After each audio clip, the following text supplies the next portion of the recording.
กระเป๋าซาลาเปาเนาะภาษาไทยเฮ็ดซาลาเปา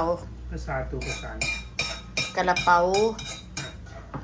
ภาษากระเป๋านี่นะเฮ็ดบางหนึ่งนี่ตอนเฮ็ดบ่ได้เฮ็ดพอลูกสาวเฮ็ดซอยตู้นี้เราก็เฮ็ดกินป่นปลาคนปลาดุก ป่นปลาดุกแซ่บบ่แม่เอาอีกบ่เพิ่นบ่กินข้าวแล้วกันมีกระเป๋าล่ะ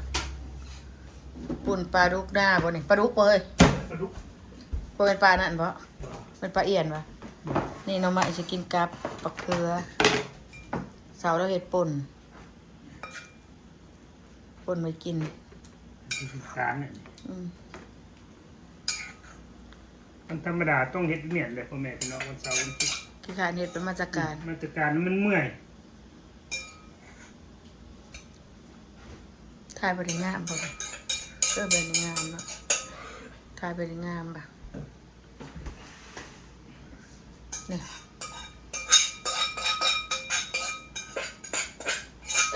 ยังหนึ่งอยู่รวมเบิดนี่ได้20ปลายได้20อัน3ห่อ20ปลายอันลูกสาวอยากกินแห้งไปซื้อเขาก็บ่อยากซื้อว่าให้บ่แซ่บคือของอีแม่เฮ็ดเพราะว่าแซ่บอยู่เขาเจ้าก็เฮ็ดแซ่บแต่ว่ามันบ่มักใส่อันสินกุนเชียงเขาเจ้าใส่สินกุนเชียงอันนี้บ่ได้ใส่สินมุนซื่อ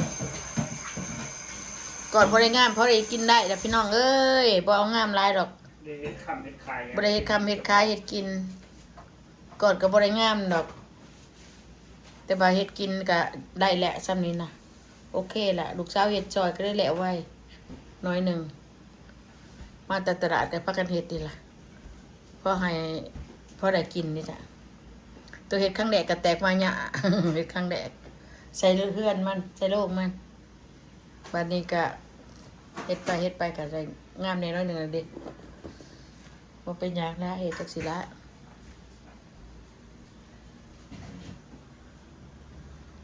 เป็นตาแซ่บบ่งามปานใดก็กินได้อยู่พี่น้องซั่นโอเคอยู่ให้งามก็บ่งามปานใดล่ะรอบ่งามอันนี้ก็คือป่นปลากับต้มหน่อไม้ซื้อหน่อไม้มาแล้วเพิ่นอยากกินป่นปลาก็ได้ซื้อหน่อไม้มากินกับป่นปลานี่มะเขือแดะยาดีไอเขาหน่อยตัวหั่นน่ะ กะสิดองเพิ่นอยู่บ่แม่นหยังกะสิดองเพิ่นอยู่เอาตัวน้อแนวมักเว้ยมะเขือนี่มักได้ขนาดมักได้ยังหอนอยู่เขาเฮาก็ยังหอนอยู่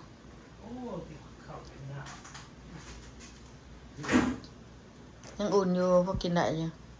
อุ่นๆอยู่กินได้มันแจ่วเหนียว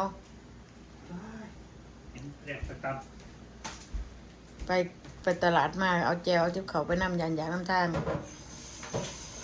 บ่เป็นยังดอกบ่ได้กินข้าวมื้อเช้าก็ซื้อไปนำเป็นแซ่บบ่ได้ยังหนึ่งอยู่นี่ตัวนี้ยังเก่าก่อนอยู่หั่นน่ะหนึ่งอยู่มันเด้อไปนะหนึ่งข้าวหนึ่งอันกระเป๋าแล้วหั่นน่ะมาแซ่บๆนำกันพี่น้องวันนี้อากาศดีเลยแหละแดดเมื่อวานนี้ก็ยังเงาน้อยหนึ่งมือก็แดดเงาแดดๆนอนแดดนอนตกอยู่นะพ้นน่ะพ้นหลาย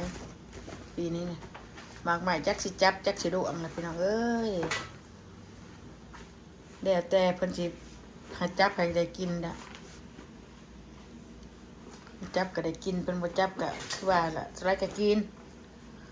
ของบ่ได้ใส่อันฝุ่นใส่ปุ๋ยใส่เคมีคือกระเจ้าเฮ็ดได้ปลูกธรรมชาติออร์แกนิกได้เพราะว่าขนาดบ่มักกินของอันเคมีนะเรามักกินธรรมชาติ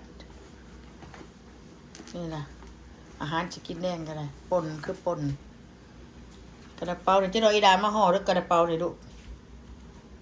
เป็นบ่ล่ะจะเอาจะมาห่อเด้อเจ้าบ่ได้กินข้าวนํแม่จะก็มาห่อล่ะลูกห่อจะเจียน พลาสติกนะห่อไว้มีหยังดอกเอาไปกินถนาเพิ่นสิเอาเมื่อนำมาแม่ก็อยากจะเอาเมื่อนี่แหละเพิ่นเอาเมื่อเราช่วงนี้นะแม่ก็จะได้เฮ็ดเอาใหม่ไก่ก็จ้ะ ไก่ พี่สาวหิวเขาวจนชายหยอกๆเขาบ่ได้กินแต่เช้าไปแต่เขาไปในตลาดดอกโอ้อยากเขาป๊บออกมาโหลดไปกินเขาว โอ้อยากแห้งก็มีแต่องค์ไก่กับแจ่วนำซะแซ่บไปแล้วเขาลูกสาวไปเลี้ยงเขาเลี้ยงเขาเบิร์ธเดย์มานี่นะก็สิไปก็ได้ลูกสาวหลาคอยนี่นะเลี้ยงเขาแม่ไปกินเขาแล้วก็ชิมมึงดู คลองดีเนาะ นี่เนี่ยก่อนมันแตกนี่เด้คือบ่กินก่อนนี่กินมึงดูแซ่บบ่ โอ้ผู้เดียวพ่อแม่พี่น้อง แป้งมันขันได้เองเลยพกดีได้แซ่บบ่พอดีว่าแป้งมันโอ้ตัวนี้หิวข้าวนู้นน่ะพอหิวข้าวแล้วบ่ได้กินแต่เช้าแล้วแซ่บบ่เฮ้ยแซ่บแพงบ่แซ่บนะเฮ็ดเองกินเองนี่บ่ได้เฮ็ดกับอเมริกาหรอกกินเองพี่น้องบ่ได้กินเราหิวข้าวแฮง มาเด้อหาหน้าเหียนกินข้าวกินกระเป๋ากับปลาเถาจ้ะไอ้น้อยมากินกระเป๋าน้ำเพิ่นเนี่ยขาบช่างมาเอาไหมลูก พอดีบ่เข้มจางชิ้น ที่พื้นแป้งจางนิดหนึงไม่ใช่เกลือ ใส่น้อยนึงเดี๋ยวมันไปใส่ลายใส่น้ำตาล แป้งมีผู้ดี อ้าวคนเขาจะชมมาให้พอเรียบร้อยกินกระแซบอยู่เบิ่งสิเบิ่งน้อยหนึงมันก็แบบนี้นะไปสิไปให้มันเข้มเพราะว่าชิ้นมันชิ้นเข้มนะชิ้นเป็นชิ้นนัว จับพ่อแม่พี่น้อง พอดีจ้ะไม่อยากให้เข้มเผ็ดอันนั้นหลายพอดีเลยพอดีแซ่บ ที่มึงใส่เป็นเนาะ ซิมมึงใส่กระแซ่บแล้วใส่กระซิมอยู่ใส่มันในขวดกระซิมอันน่ะพอดีใส่ก็พอดีจะบอกกินกับแป้งมันเลยเปลี่ยนกับใส่มันเกิน ใส่จางนิดหนึง พอแล้ว กินกับแป้งมันเวลากินมันต้องกินกับแป้งมากินแยกเดี๋ยวนี้มันกับอันหนึงจางอันเข้มเลยกินกับแป้งมันแล้วก็กินกับไปเลยค่ะกินข้าวเจ้าอยากข้าวได้แล้วนี่หมดในไพ่นะเดี๋ยวสิทาหนึ่งก็ได้เป้าแล้วคนมานี่เอาออกมาให้อีหลามันห่อตลอดถา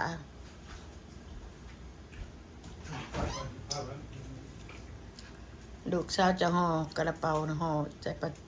พลาสติกไว้เพื่อจะเอามากินในเพื่อนเนี่ยอื่นไปกับเมื่อละ มากินข้าวแม่พี่น้อง เอาโอเค เจียวปักดุกพ่อแม่พี่น้องไปตลาดซื้อมามันเนี่ยเจียวไว้ไปกิน แพงขนาดเนาะปลา สิบ กระ เอ็ดดอกปลาย11 ดอกเก่า ยังกระแพงเบิดพี่น้องเอ้ย บางบอด12 100บ่ได้ยังดอก ไปมันนี่ก็เบิดตั้ง500 400ไปเกือบ500นะ400นะบ่แล้วก็ได้เดือไปจักกี่ดอนหนึงนะเอาโอเคพี่น้อง มากิน โอ น้ำ เค กัน เด้อพ่อแม่พี่น้องขอมกขอบใจลูกหลานที่ติดตาม FC ทั่วมุมโลกและอยู่ดีแม่งหมู่คู่คือกันบ๊ายบาย บาย